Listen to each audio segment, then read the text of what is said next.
Well, I feel very convinced that when we have all these great new technological advances, we need to make them available to everyone who needs them.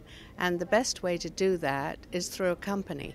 Yes, we use the nutrients in the waste to feed our blue-green algae, and they make clean water, enzymes, and oils, and we use the enzymes and the oils to make biodiesel.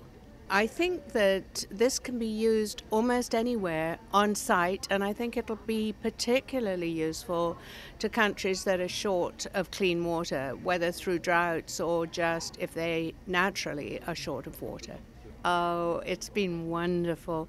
We've got so much help from each other, the other contestants, from our coaches, and even from the jury. So I'm very grateful to Cartier.